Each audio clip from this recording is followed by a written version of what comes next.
Intervenir, Eddy, puis Jalon.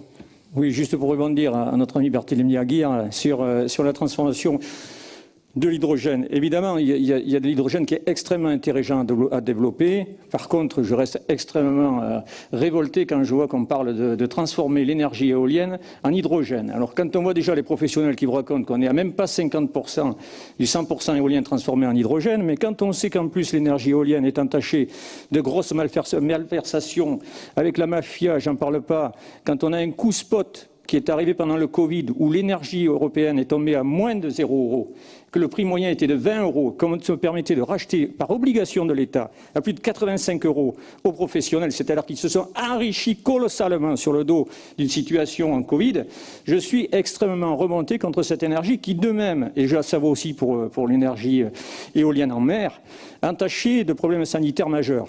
Quand l'État est en train de négocier avec des éleveurs pour que certains sites éolien soit transformé en production d'hydrogène parce que les câbles enfouis génèrent des problèmes de santé, des mortalités d'animal incroyables.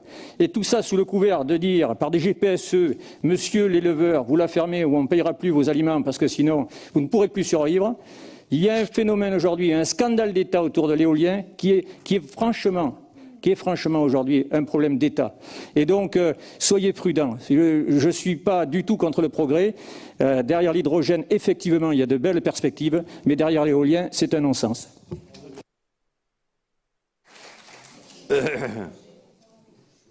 Bon.